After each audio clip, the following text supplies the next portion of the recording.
Hello everyone, कैसे हैं आप सभी। आई होप आप लोग बहुत ही अच्छे होंगे। तो देखिए, मिडवाइफरी के जो सीरीज चल रही है उसी को आज हम लोग कंटिन्यू करेंगे। जितना भी पिछला क्लास का वीडियो है वो आप लोग प्लेलिस्ट से जाकर देख सकते हैं या फिर डिस्क्रिप्शन में लिंक है, वहाँ से भी आप लोग जाकर देख सकते हैं, क्योंकि ये बहुत ही इम्पोर्टेंट है। आप लोग इसको जो है मिस नहीं कीजिएगा, क्योंकि इसके अंदर सारा वीवीआई क्वेश्चन रहता है और प्रीवियस ईयर क्वेश्चन रहता है। और आप लोगों को पता ही रहता है कि प्रीवियस ईयर क्वेश्चन जो है कितना इम्पोर्टेंट होता है, इसलिए आप लोग जो इसको मिस नहीं कीजिएगा और आगे का क्लास करते रहिए और पिछला वीडियो ज़रूर देखिएगा, क्योंकि मिडवाइफरी जो है बीटीएस एएनएम के लिए बहुत ही इम्पोर्टेंट है। इससे ज़्यादा सबसे ज़्यादा अगर क्वेश्चन की बात करें तो मिडवाइफरी से ही आता है। तो चलिए क्लास को स्टार्ट करते हैं। क्लास को स्टार्ट करने से पहले आप लोगों को बता दें, एक बहुत ही इम्पोर्टेंट इन्फॉर्मेशन जो है वो आप लोगों का फास्ट इन्फॉर्मेशन चैनल पे जो है वो आप लोगों का सफलता बैच स्टार्ट हो चुकी है, जिसमें बीटीएस एएनएम का जो है वो तैयारी कराया जाता है। और फास्ट इन्फॉर्मेशन का वो ऐप भी है, वो प्ले स्टोर से आप लोग जाकर डाउनलोड कर सकते हैं। और इसका बैच लेने के लिए आप लोग इस नंबर पे आप लोग कॉल कर सकती हैं, क्योंकि ये सफलता बैच जो है बीटीएस एएनएम के लिए बहुत ही इम्पोर्टेंट है। और इस बैच के अंदर आप लोगों के एएनएम का जितना भी सब्जेक्ट है, छः सब्जेक्ट आप लोगों को पढ़ाया जाएगा। फर्स्ट ईयर सेकेंड ईयर दोनों का मिलाकर 6 सब्जेक्ट होता है, तो वो 6 सब्जेक्ट पढ़ाया जाएगा। और मैथ पढ़ाया जाएगा, रीजनिंग पढ़ाया जाएगा, आप लोग को जीके जीएस पढ़ाया जाएगा। यानी कि बीटीएस एएनएम का जितना भी सिलेबस है, जितना कुछ पूछा जाता है, जहाँ से पूछा जाता है, जिस सब्जेक्ट से पूछा जाता है, वो सारा सब्जेक्ट आप लोगों को पढ़ाया जाएगा, कुछ भी नहीं छोड़ा जाएगा। इसलिए आप लोग इसको ज़रूर से ज़रूर ज्वाइन कीजिए। अगर आप लोगों को प्ले स्टोर से डाउनलोड करने में दिक्कत आ रही है या फिर जो है कोर्स को परचेज करने में कोई भी दिक्कत आ रही है, तो ये इस नंबर पे आप लोग कॉल कर लीजिए। चंदन सर का नंबर है, आप लोगों को उससे रिलेटेड जो कुछ भी परेशानी होगी वो सॉल्व कर देंगे। इसीलिए आप लोग इस पर कॉल कर लीजिएगा। और कोर्स भी आप लोगों का एक्टिव नहीं हो पा रहा है तो वो जो है एक्टिव कर देंगे, इसलिए आप लोग इस नंबर पर कॉल कर लीजिए। कोई भी दिक्कत, कोई भी परेशानी नहीं होगी। तो चलिए वीडियो को स्टार्ट करते हैं।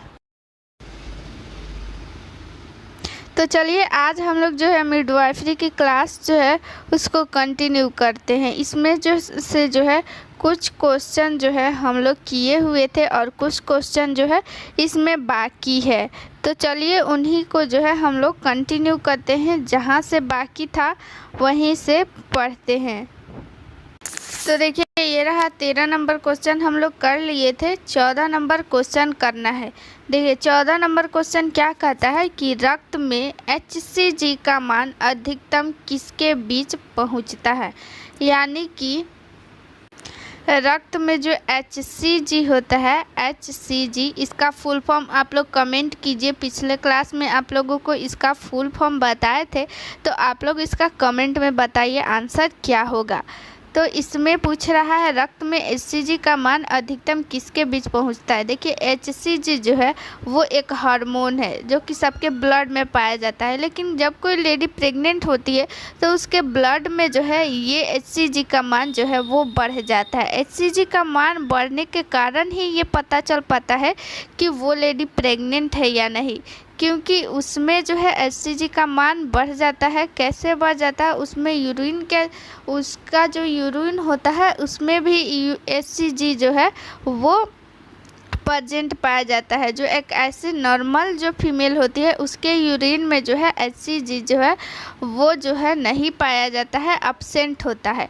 लेकिन जो प्रेग्नेंट होती है उनकी जो है यूरिन में भी जो है HCG की मात्रा पाया जाता है। क्यों पाया जाता है, क्योंकि जब कोई लेडी प्रेग्नेंट होती है तो उसमें जो है प्लेसेंटा का निर्माण होने लगता है, तो उसी प्लेसेंटा के माध्यम से जो है वो HCG का वो हार्मोन स्रावित होने लगता है। और यही जो है यूरिन के माध्यम से बाहर निकलने लगता है, जिससे जी एक परीक्षण किया जाता है, किट के माध्यम से परीक्षण किया जाता है। तो ये जो 2 लाइनें बनती है वो HCG के उपस्थिति के कारण ही ये लाइनें बनती है, और इसी से पता चल पाता है कि वो लेडी प्रेग्नेंट है, अगर वो 2 लाइनें बन जाता है उस किट के अंदर तो। ठीक है। तो वही पूछ रहा है कि HCG का मान जो है अधिकतम जो है कब पहुंच रहा है। तो गर्भावस्था के 10 से 30 दिन के बीच, 60 से 70 दिन के बीच, 4 से 6 महीना के बीच, 4 से 5 दिन के बीच। तो इसका राइट आंसर हो जाएगा ऑप्शन नंबर बी, 60 से 70 दिन के बीच जो है वो अधिकतम जो है इसका सबसे ज़्यादा मान जो है हो जाता है HCG का मान 60 से 70 दिन। यानी कि क्या, मान लीजिए आप लोग 2 मंथ अप्रॉक्स में आप लोग मान सकते हैं कि 2 मंथ के बाद जो है HCG का मान जो है वो सबसे अधिकतम होता है। देखिए 15 नंबर क्वेश्चन क्या कहता है, निम्न में कौन गर्भावस्था का उच्च रक्तचाप विकार है। देखिए रक्तचाप मतलब क्या, रक्तचाप यहाँ मतलब ये हुआ ब्लड प्रेशर, यानी कि इसको जो है शॉर्टकट में BP भी कहते हैं रक्तचाप को। कहीं कहीं जो है वो रक्त दाब भी लिखता है, तो इसको आप लोग याद रखिए। एक्लेप्सिया इसका ऑप्शन नंबर फर्स्ट है कि एक्लेप्सिया में विकार ये जो है BP बढ़ जाता है, या फिर प्लेसेंटिया प्रीविया में, या फिर हाइपरमेसेसिया ग्रेविडर में, या अस्थानिक गर्भावस्था में। तो इसका आप लोग कमेंट में आंसर दीजिए क्या होगा। कमेंट में पहले आप लोग आंसर दे दीजिए, उसके बाद से इसका आंसर देखिए। Option number A, option number A क्या हो जाएगा, वो इसका राइट आंसर हो जाएगा। देखिए अगर बात करें कि 2 तरह का ये होता है, एक होता है एक्लेम्सिया और एक होता है प्री एक्लेम्सिया।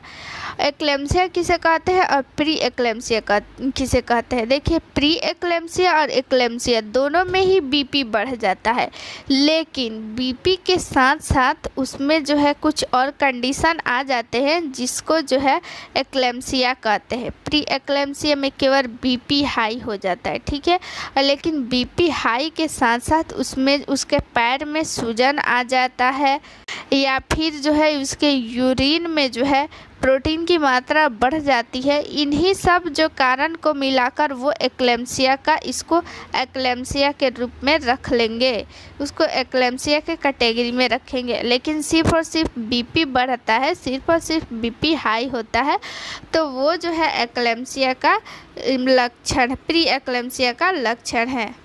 देखिए 16 नंबर क्वेश्चन पढ़िए। 16 नंबर क्वेश्चन क्या कहता है, गर्भावस्था के दौरान निम्न में से कौन सा हार्मोन जो है अति वृद्धि हो जाती है, उस हार्मोन की बहुत ज़्यादा वृद्धि हो जाती है और स्तन की नलिकाओं के प्रसार के लिए जिम्मेदार है। एस्ट्रोजन, प्रोजेस्टेरोन, HCG या फिर टेस्टोस्टेरोन। तो इसका देखिए आप लोग ऑप्शन के हिसाब से जाइएगा तो टेस्टोस्टेरोन तो ऐसे ही ऑप्शन से कट जाएगा, क्योंकि जो है ये फीमेल में नहीं पाया जाता है जबकि ये मेल में पाया जाता है। बचा HCG और फिर प्रोजेस्टेरोन और एस्ट्रोजन। तो HCG के बारे में आप लोगों को बताएं कि HCG क्यों होता है, किसके लिए होता है, और फिर बचा 2 ऑप्शन एस्ट्रोजन और प्रोजेस्टेरोन। तो इसका राइट आंसर होने वाला है एस्ट्रोजन। एस्ट्रोजन के माध्यम से जो है जो भी कोई लेडी प्रेग्नेंट होती है तो ब्रेस्ट का जो है वो आकार बढ़ जाता है, तो इसका सिर्फ और सिर्फ कारण है एक एजेस्ट्रोन का जो है हार्मोन एक का स्रावित होना, अधिक स्रावित होना। स्रावित तो एक फीमेल में होती है, फीमेल में भी होती है जो प्रेग्नेंट नहीं होती है, लेकिन गर्भावस्था के दौरान जो है इसका जो है कुछ ज़्यादा ही स्राव होने लगता है, जिसके कारण से जो है स्तन में कुछ ज़्यादा ही जो है वो वृद्धि होने लगता है। अगला क्वेश्चन देखते हैं। 17 नंबर क्वेश्चन क्या कहता है। देखिए क्वेश्चन को आराम से पढ़िए, धीरे धीरे पढ़िए, कोई जल्दबाजी नहीं है क्योंकि जो है समय बहुत है, आप लोग धीरे धीरे पढ़िए, ठीक है, अच्छा से पढ़िए लेकिन डिटेल में पढ़िए। गर्भकालीन आयु की गणना की जाती है। देखिए गर्भकालीन आयु की गणना कब से की जाती है, कहने का मतलब ये है कि कोई लेडी प्रेग्नेंट है तो उसकी जो है गर्भावस्था की काल जो है वो कब से आप लोग काउंट कीजिएगा। तो ऑप्शन नंबर फर्स्ट है पहले मासिक धर्म का पहला दिन, पहली माहवारी का आखिरी दिन, आखिरी माहवारी का पहला दिन, आखिरी माहवारी का 14वां दिन।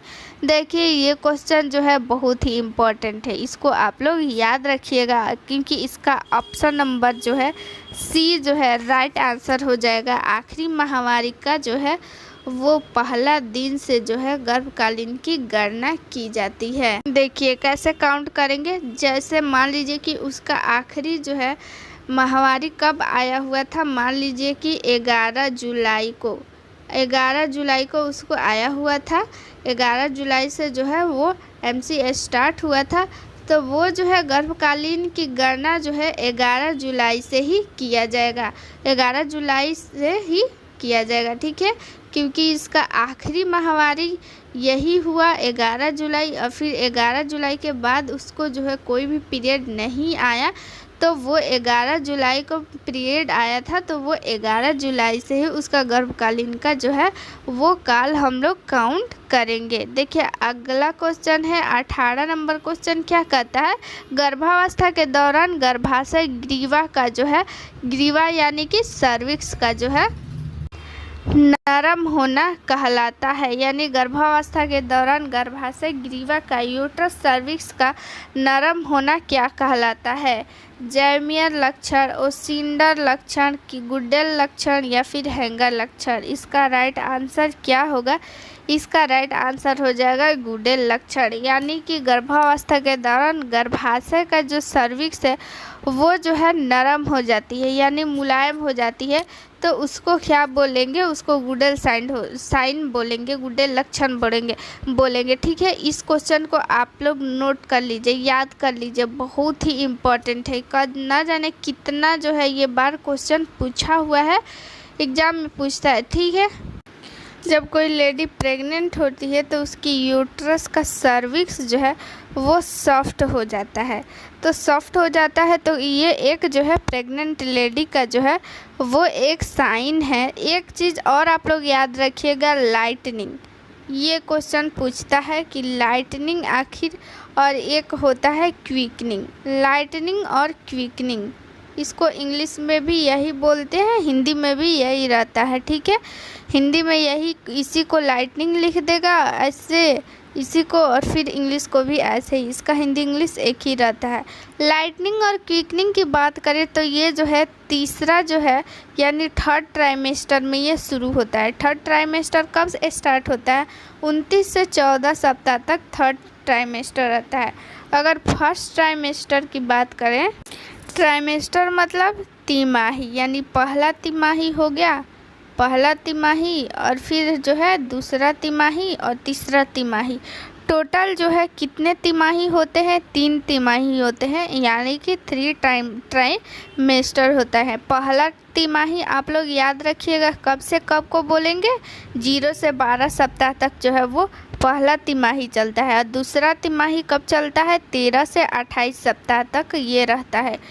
और फिर तीसरा तिमाही कब बोलेंगे? 29 से 40 सप्ताह तक जो है वो तीसरा तिमाही। इसको याद रखिएगा, ये पूछ देगा कि जो है दूसरा तिमाही कब से कब तक स्टार्ट रहता है, तो 13 से 28 सप्ताह तक ये जो है दूसरा तिमाही स्टार्ट रहता है। तो ये जो है लाइटनिंग और क्विकनिंग की बात करें तो लाइटनिंग और क्विकनिंग कब स्टार्ट होता है ये आप लोग बताइए। अभी बताए हुए तो आप लोग कमेंट में बताइए कि क्या होगा।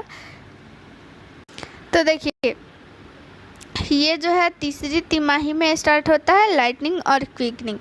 तो लाइटनिंग कब स्टार्ट होता है? तीसरी तिमाही कब से कब तक रहेगा? 29 से 40 सप्ताह तक। तो 29 से 40 सप्ताह तक ये रहता है, और लाइटनिंग स्टार्ट होता है 38वीं सप्ताह पर। 38वीं सप्ताह पर होता ये है कि जो पेल्विक कैविटी होता है, आप लोग को दिखा देते हैं। तो ये देखिए फीमेल जो है ये पेल्विक का यहाँ पे फिगर दिया हुआ है। यहाँ पे देखिए आप लोग, ये देखिए ये क्या है? पेल्विक। इसी को जो है कैविटी मतलब किसको बोलते हैं? कैविटी मतलब एक गुहा होता है, यानी कि क्या? खाली जगह, खाली जगह को ही कैविटी बोलेंगे। तो ये हो गया female cavity, pelvic cavity, pelvic cavity, ठीक है, यही है पेल्विक कैविटी। तो पेल्विक कैविटी में जो है ये नीचे सरक जाता है, जब भ्रूण नीचे सरक जाता है तो यूट्रस भी नीचे आ जाता है उसके साथ साथ। जब यूट्रस में ही बच्चा रहता है तो जब जब जो है भ्रूण वो नीचे आएगा तो यूट्रस भी नीचे आने लगता है, तो नीचे आ जाता है यानी कि पेल्विक में आ जाता है, पेल्विक कैविटी में आ जाता है। तो जो भी फीमेल प्रेग्नेंट रहती है तो उसको सांस लेने में आसानी लगने लगती है। जब तक यूट्रस में रहता है बच्चा ग्रोथ करता है, सांस लेने में तकलीफ होती है। तो जो है 38वें सप्ताह में जो बच्चा जो है नीचे सरककर फीमेल जो है पेल्विक कैविटी में आ जाता है, तो यूट्रस भी नीचे आ जाता है, जिससे जो है फीमेल को, जो प्रेग्नेंट फीमेल होती है उसको आसानी से सांस लेने में आसानी होने लगती है, उसको लाइटनिंग यानी हल्का महसूस होने लगता है। तो इसके नाम में ही छिपा हुआ है। तो ऐसे हम लोग याद रखेंगे कि उसको लाइटनिंग यानी हल्का महसूस होने लगेगा कब, जब बच्चा जो है वो पेल्विक में आ जाएगा, पेल्विक कैविटी में आ जाएगा, तो यूट्रस भी उसके साथ में आ जाता है, तो जिससे फीमेल को जो है सांस लेने में आसानी होने लगती है, यानी लाइटनिंग हल्का महसूस होने लगता है। तो उसी को जो है लाइटनिंग बोलेंगे। क्विकनिंग किसे बोलेंगे? देखिए क्विकनिंग बोलेंगे, देखिए क्विकनिंग भी तीसरे मतलब तिमाही में स्टार्ट हो जाता है, जो कि 29 से 40 सप्ताह तक। तो उसी बीच जो है भ्रूण की जो गतिविधि होती है वो तेज़ हो जाती है। जैसे कोई बोलता है कि मतलब कि पैर मारता है, तो वही हो गया क्विकनिंग, यानी कि गतिविधि जो वो करने लगता है भ्रूण जो है उसी को क्विकनिंग बोलते हैं। ठीक है, उसकी मूवमेंट स्टार्ट होने लगती है, इसी को क्विकनिंग बोलेंगे। चलिए ये उस 19 नंबर क्वेश्चन हो गया। अब आते हैं 20 नंबर क्वेश्चन पे। क्या कहता है, निम्नलिखित में से कौन सा गर्भाशय परीक्षण नहीं है, यानी कि इनमें से कौन सा जो है वो टेस्ट है जो गर्भाशय के लिए नहीं किया जाता है, गर्भावस्था के लिए नहीं किया जाता है। ठीक है, एलिजा परीक्षण, बेनेडिक्ट परीक्षण, रेडियो इम्यूनेसे परीक्षण और फिर क्लोरे इम्यूनेसे परीक्षण। तो इसमें से आप लोग राइट आंसर बताइए कि क्या होने वाला है। तो इसका राइट आंसर क्या हो जाएगा? इसका राइट आंसर हो जाएगा बेनेडिक्ट परीक्षण, यानी बेनेडिक्ट टेस्ट। तो बात करते हैं आखिर बेनेडिक्ट टेस्ट क्यों किया जाता है, जब गर्भावस्था परीक्षण के लिए नहीं किया जाता है तो ये क्यों किया जाता है? ये जो है यूरिन में जो है वो ग्लूकोज की मात्रा का पता लगाता है, यानी शर्करा का पता लगाता है कि आखिर जो है यूरिन में कितना % जो है वो शर्करा है। ठीक है, और फिर जो है एलिजा परीक्षण है, और फिर रेडियो इम्यूनेसे टेस्ट है, और फ्लोरे इम्यूनेसे टेस्ट है। ये सारे जो है वो जो है सिर्फ और सिर्फ गर्भावस्था के लिए किया जाता है। गर्भावस्था का पता लगाने के लिए जो है कौन कौन सा टेस्ट होता है आप लोगों को बता देते हैं। एक होता है AIT। ठीक है, AIT इसका फुल फॉर्म भी पूछता है, तो आप लोग याद रखिएगा। फुल फॉर्म होता है एगुलूटिनेशन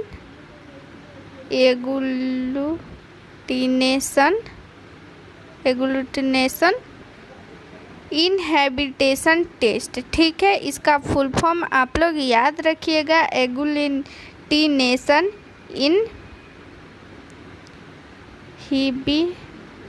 इनहिबिशन टेस्ट। ठीक है, आप लोग याद रखिएगा AIT। जो AIT टेस्ट किस लिए किया जाता है? गर्भावस्था का पता लगाने के लिए कि वो कोई लेडी प्रेग्नेंट है कि नहीं। एक होता है एलिजा टेस्ट। एलिजा टेस्ट का फुल फॉर्म क्या हो जाता है?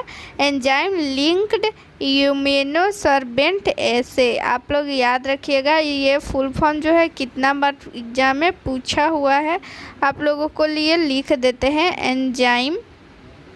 इसको आप लोग नोट कर लीजिए, एंजाइम लिंक्ड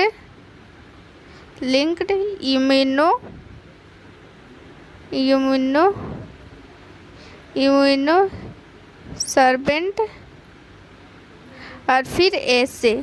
इसको आप लोग वीडियो को पॉज करके लिख लीजिए, और तब तक हम इसको मिटा देते हैं, और फिर इसका एक ऐसे। ठीक है, यह है ए। इसका एलिजा का फुल फॉर्म क्या हो गया आप लोगों का?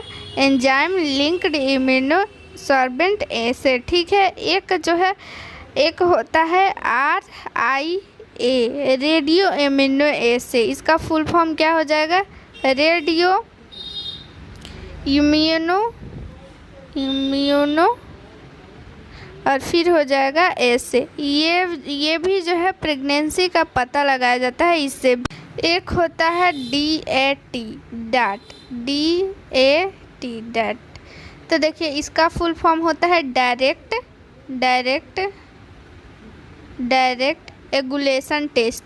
ये जो है कैसा होता है डायरेक्ट एगुलेशन टेस्ट, ये सबको पता होता है, ठीक है, क्योंकि इसमें जो है HCG का इसी में जो है मात्रा का पता लगाया जाता है, ठीक है। एक होता है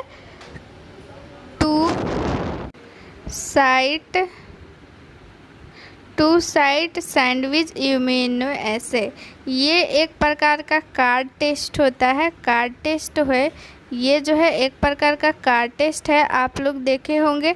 ये एक प्रकार का ऐसा संरचना वाला होता है, ऐसा यहाँ पे गोल टाइप का, यहाँ S लिखा रहता है, 2 लाइनें बनी रहती है, ठीक है। यही एक कार्ड टेस्ट है। इसमें कई प्रकार का जो है वो किट जो है मार्केट में मिलते रहता है अलग अलग प्रकार का, तो ये एक प्रकार का इसको कार्ड टेस्ट बोलेंगे, 2 साइट सैंडविच इम्यूनो एसे, ठीक है। अगला क्वेश्चन देख लेते हैं। 21 नंबर क्वेश्चन क्या कहता है कि निम्नलिखित में से कौन गर्भावस्था के दूसरे तिमाही का लक्षण नहीं है? क्विकनिक, फंडस ऊंचाई और सुनिश्चित उपस्थिति, मेंटोगोमरी टडबर्कल, भ्रूण के दिल की आवाज़ का पता लगाना। देखिए बात करते हैं ऑप्शन नंबर फर्स्ट की क्विकनिंग। तो क्विकनिंग जो है वो क्विकनिंग आप लोगों को बताए थे, आप लोग कमेंट में बताइए कि क्विकनिंग आखिर किसे बोलेंगे। तो ये क्विकनिंग जो है वो दूसरे तिमाही में ही स्टार्ट होता है। दूसरे तिमाही में कब से स्टार्ट होगा? यानी 18 सप्ताह पे ये जो है प्रकट होता है, यानी कि 18 सप्ताह पे ये स्टार्ट होने लगता है क्विकनिंग। फंडस ऊंचाई और सुनिश्चित उपस्थिति, यानी फंडस का ऊंचाई जो है वो सुनिश्चित हो जाती है? तो नहीं, बिल्कुल नहीं, क्योंकि फंडस ऊंचाई जो है दूसरे सप्ताह के बाद भी जो है वो बढ़ते रहता है। और ये सब दिल की आवाज़ का पता लगाना, ये सब भी दूसरे सप्ताह में स्टार्ट हो जाता है ये सारा चीज़। लेकिन फंडस की ऊंचाई जो है वो सुनिश्चित नहीं हो पाता है, वो जो है अभी जो है दूसरे से तीसरे तिमाही में भी वो बढ़ते जाता है आगे तक। तो इसलिए वो ऑप्शन नंबर बी जो है वो गलत हो जाएगा। ऑप्शन नंबर, अब देखिए क्वेश्चन नंबर 22 देखते हैं। क्वेश्चन नंबर 22 क्या करते हैं? बढ़ते भ्रूण का वह भाग जो गर्भाशय के निचले ध्रुव पर स्थित होता है। लाई, भ्रूण की प्रस्तुति, भ्रूण का एंटीट्यूड, भ्रूण की स्थिति। तो इसका राइट आंसर क्या हो जाएगा? ऑप्शन नंबर बी, भ्रूण की प्रस्तुति जो है वो गर्भाशय के निचले ध्रुव पर स्थित होता है, ठीक है। तो इसी को जो है भ्रूण की प्रस्तुति बोलेंगे। अगला क्वेश्चन अब जो है हम लोग कल देख लेंगे, ठीक है। अभी बहुत ज़्यादा हो गया है, ठीक है, ज़्यादा स्पीड में नहीं पढ़ना है, बल्कि क्वेश्चन को ऐसे डिटेल में पढ़ना है कि उससे रिलेटेड अगर कोई भी क्वेश्चन आए तो वो छूट नहीं पाए, ठीक है। तो चलिए मिलते हैं नेक्स्ट वीडियो में। थैंक यू, जय हिंद।